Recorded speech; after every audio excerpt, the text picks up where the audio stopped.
Yeah. You know, that's what these people really did, is they made all the mistakes so that we don't have to do it. If you go to a thing and there's one guy in charge, don't do it. Because everybody should be the guru. Yeah, well, there's lots of teachings about that type of a thing. I don't care if somebody disagrees. No, you need a master that's in charge. No, it's that, you know, we're this close to having implants in our head where we're all the same amount genius. So, you know, that's enough with Yes, this. I hear what you're saying. I know there's definitely going to be some people like, no, you must submit under something, and it should take you a whole life to get to the point where, you know, you have any authority to say anything to anyone. Right, but I got a microwave, bitch, and so I don't got to make a fire with my damn bare hands anymore.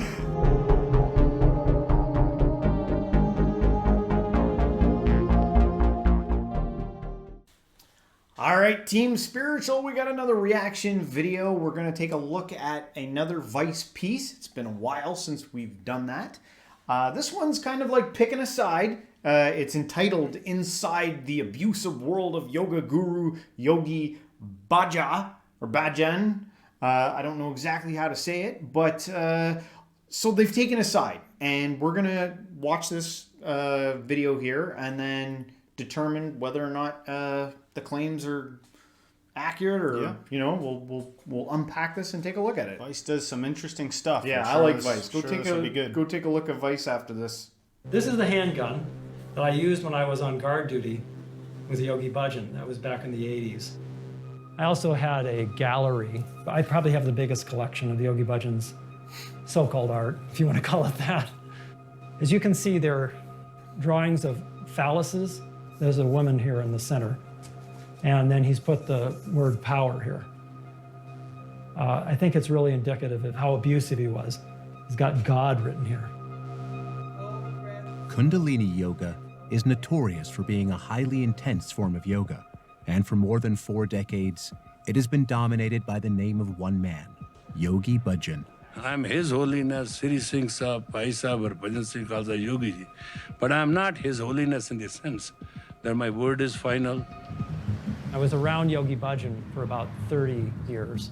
But in recent years, members of his inner circle have broken ranks to describe the troubling events they witnessed behind closed doors. I did the guard duty, and I would take him in the middle of the night up to different residences, and he would be dressed just in his underwear and then a shawl he would put over him. I started to look deeper into what was really going on, and I was really angry about it. He had women around him all the time, giving him massages, you know, sleeping in the same room with him. There was no criticism of Yogi Bhajan. However, in the eyes of the first wave of believers, Yogi Bhajan can do no wrong. I think Yogi Bhajan was a person with great purpose. We came to set up a yoga program. Kundalini yoga is one of the highest yoga. The kind of yoga that Yogi Bhajan taught is basically get high yoga. Really interesting, because we just did like a yoga, like a Kundalini type of a thing. Yeah. And I do think sometimes that the idea of Kundalini yoga is to get you into an altered state. Some of the things they're doing, I've actually tried it. I've done that like thing. Yeah, I did something like that one time, and it made me like dizzy. Like I was like, ooh. Yeah. So what he's saying, it seems right. Like it's to kind of get you high by like spinning your head and getting you all moving and stuff like that, to get you into a different state, which I'm not like opposed to. Oh, I have no authority on it. It would be actually interesting to hear somebody who's like gotten full effects from it, or even better than that, 2 people that, or 3 or 4 people that could all confirm like, oh, this works. Yeah. You know. Yeah, I've heard. What did they say? It's like getting high on your own supply. That's a Clark Kegley quote. Yeah, but you know what? It's amazing what the mind can do. Like you can kind of get high on your own supply without having to do all that. That's a video for another day. Yeah. But from my own experiments, you know, because I kind of was like dabbling around with a little bit of, you know, the occult type things and yoga and all these different things. I was like, well, hang on a sec. Let me just see what happens when I just, with my own mind, try to enter into some blissed state. And you can do it. You can do some things, you know. And I know that type of thinking might infuriate some people. Like, no, you know, some people really want life to suck. But there is a way that you can kind of just use your own imagination, your own will to alter your state a bit. Yeah. You know, a lot of it has to do with actually getting rid of things, getting rid of beliefs and practices and musts and shoulds and all that stuff. If you can actually clear out the mind of a lot of that stuff, hey man, you'd be like, wow, I didn't realize how much I was suffering. Yeah. And you're like, just the absence of suffering with all my beliefs and shoulds it's like not bliss like we haven't compared to heard that in many of our reaction videos, like, you know, letting go of all that stuff. Like all that stuff is the thing that's actually getting in the way. Right. But we went way off track. Yeah. Let's get back into it. Down with the twist of the body at the base. And let it put pressure on your muscle. His was doing a very stimulate your nervous system, like raise your arms up for 3 minutes and do long, heavy, deep breathing. Exhale, inhale. Well, if you do that, you're going to kind of get stoned. What you do when you do Kundalini Yoga, you create a God's will in you. And God will conquers all that other deficiencies. Yogi Bhajan's physical yoga practice is rooted in spiritual teachings taken from Sikhism. He made tremendous contributions to the Sikh culture, which nobody ever heard of practically outside of India before he came here, and to the yogic culture. Those who came to follow the physical and spiritual sides of 3HO often stayed for Yogi Bhajan himself, who seemed equally devoted to them. Yogi Bhajan called me Premka. The names had spiritual meanings. He said it meant beloved of God. I had learned that Yogi Bhajan was teaching yoga classes. I was looking for Eastern philosophy, Eastern thought, and I was looking for a teacher that could tell me what I was supposed to do. When I came into class with Yogi Bhajan, it was full of this whole entire hippie commune that had come from New Mexico.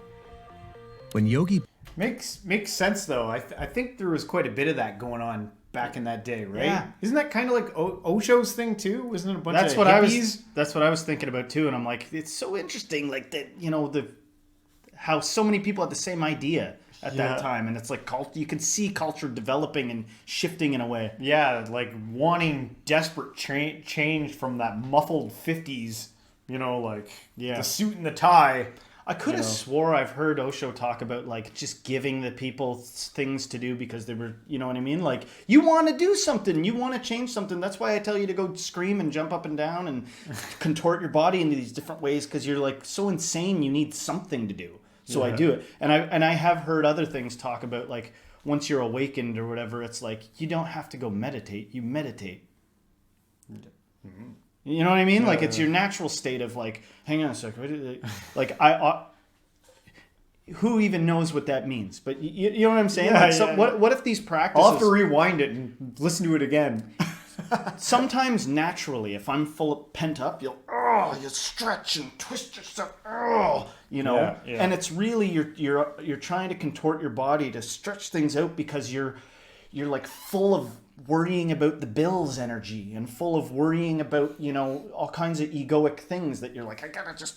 So imagine getting into a room with a bunch of other people that are like, we're gonna turn ourselves into pretzels to deal with these bills stresses, you know.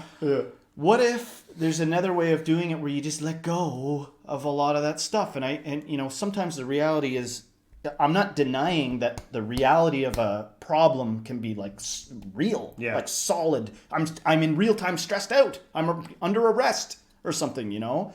And then it's like, that's a different thing. But I'm saying if you separate yourself and you try to make your life a little more minimal, you know, like, get away from this shit. It's not doing you any favors. You're living in stress. You got to go hit the yoga gym twice a week just to not have a panic attack. If you just get away from all that, then you become, you know, kind of a loser because you're not doing anything. But you probably suffer less and don't have to do as much crazy breathing techniques and shit to deal with your life because you've simplified it. Yeah. You know what I'm saying? Yeah, something to think about. But you probably will be not a G, you know? Bhajan comes to Southern California in the late 1960s. Revolution is in the air. Yeah, we were the free love generation. It's his eyes.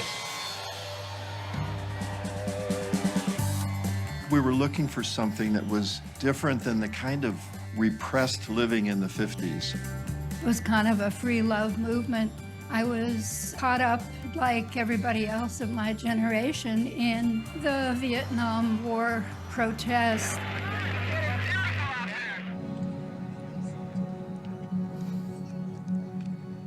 So Yogi Bhajan comes along with, you know, there were probably 20 or 30 major teachers from the East, and they bring this kind of cultural wisdom. Again, this is early 70s.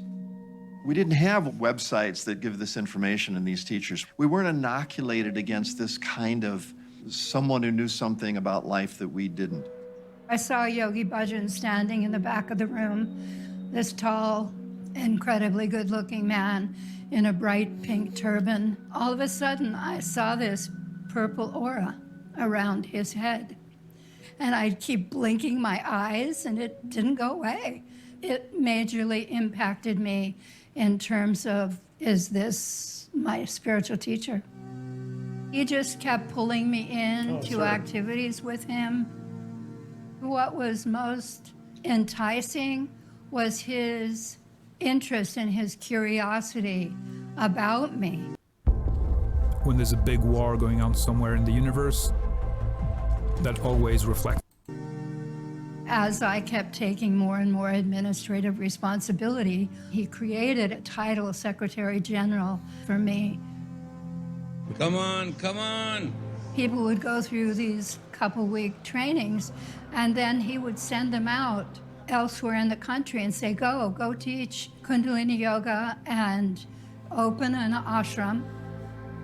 I was the head of the ashram in Canada for 15 years. It started with simply putting some posters up to teach Kundalini Yoga. People would show up for a class, 10 or 15 people.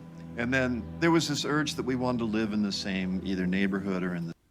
You know what vibe I'm getting? I'm getting a vibe that these people kind of, they did this thing, and they had some really good experiences, but also at the same time, they had some negative experiences. And you can see the guy doing stuff. I feel like, although they were like, okay, I need to get out of here, and there's some things that I don't like, but I've taken some good out of here. It looks like everyone who's talking here has taken part of this, and it's like a part of them. Yeah. But when I see somebody doing this, if I feel like doing it, I just copy what I see them doing. Or I'll do my own thing. I'll do a new thing that I invent. You know, why is everything got to be so rule-based? Like, you got to do it at this time of day. It doesn't. I've, like when I read that Kriya Yoga book. Invent your own religion. Yes. Be your own messiah. Invent your own yoga practice. Be your own messiah. Although, I'm sure... The age of these gurus, where everybody gets around and he's got a purple aura. I'm going to try to imagine a purple aura around you. There we go. I can just imagine it. There. You got a purple aura, too. We got auras. You know, like... Why is it gotta be such a big how-do about everything? Yeah. You know, that's what these people really did, is they made all the mistakes so that we don't have to do it. If you go to a thing and there's one guy in charge, don't do it. Because everybody should be the guru. Yeah, well, there's lots of teachings about that type of a thing. I don't care if somebody disagrees. No, you need a master that's in charge. No, it's we're this close to having implants in our head where we're all the same amount genius. So, you know, that's enough with that. I hear what you're saying. I know there's definitely going to be some people like, no, you must submit under something, and it should take you a whole life to get to the point where, you know, you have any authority to say anything to anyone. Right, but I got a microwave, bitch, and so I don't got to make a fire with my damn bare hands anymore. Yes. All right, let's keep going. The same house. And that led to, let's buy a house. So it became an ashram. He actually had a letter go out suggesting to people that they put their ashrams, their houses, in the name of the organization, and this would help them with being tax exempt on their property taxes and stuff because it would be a nonprofit, and it would be held for the future generations. That's one way of doing stuff. 3HO was growing the whole time. It went from tens of thousands to 50,000 to 100,000. This explosive growth transforms 3HO from a small tribe into a national movement. The momentum brings a constant stream of believers into the fold. That does look Yogi kind of fun, Bhajan though. was empowering our imaginations and saying, imagine, work towards a new tomorrow, work towards a healthy, happy, holy culture. When I went to United States, I started saying, happiness is our birthright. We have to be healthy, happy, and holy. And then I said, it's your right to change. Yogi Bhajan taught us to get up at 4 in the morning, to be vegetarian, no alcohol, no drugs, keep ourselves chaste. He had 1,000 things to do about everything. How to sleep, what direction, what clothes to wear. If you wear your hair up in a rishi knot, it's good for your electromagnetic field. In order to become better. I think the marriage is Maybe it getting does. together and getting it together forever to face this earth, whatever it gives. 80% of the marriages were arranged. There would be a course, and he would line up all the unmarried men on one wall and all the unmarried women on the other, and then he just matched them up and said, you marry you. From the marriages arranged by Yogi Bhajan, children started being born into 3HO. The first generation chose to become part of 3HO and told the second generation, this is what you have to do. And the second generation had no choice, unless we were going to run away, right? But we had no choice. I have no complaints, because he made us hippies into something different. We lived a pretty clean lifestyle. We lived together, we raised our kids together. It was exactly what it said, healthy, happy, and holy. So what's with the abuse? These are all adults, I feel, that had made a choice. I know, it's almost over. To be here. And is this just part one, or maybe is this the whole there's thing? Maybe there's something to be said for manipulation. No, this is it. This is the full video. So yeah, there's 30 seconds left, but there's something to be said for taking responsibility for your own life. You chose to follow this guy and join his thing, and yeah, I know of people who met in a commune. They didn't stay there, but that's how they got together. Maybe there are some culty dynamics where it's oh right, pass your house on to us as a religious institution. You don't have to do that. I'm not putting a gun towards your head to make you do that. And there's a lot of things, cult dynamics are in everything. They're in everything. If you go study cults and how they work and how manipulation works, it's in your job, it's in the government, it's in the town that you live in. So yeah, for sure. We accept it. Some of this stuff. So yeah, everything's. I don't see anything over the top going on here. I gotta agree. I thought it was going to be a sex scandal in the end or something, but it didn't turn out that way. That's it? Well, let's watch the last 30 seconds and we'll wrap it up. And that's why it was very difficult to leave. I want these people to challenge things because I am their yesterday and they are my tomorrow. I remembered that there was a point when he said to me, Premka, your faith must be so perfect that if I ask you to kill someone, you will just do it. Right at the end. This reality is just one surprise after the other. I will contradict myself like crazy. I think it's impossible not to. Yeah, but that's hearsay. Obviously that thing's still going on. That this was filmed 2 weeks ago. So did he say that? Can they prove that that's what happened? All the that he asked her to do that. That was the one thing. Everything else was don't drink alcohol, get up at 4 a.m., eat a vegan diet.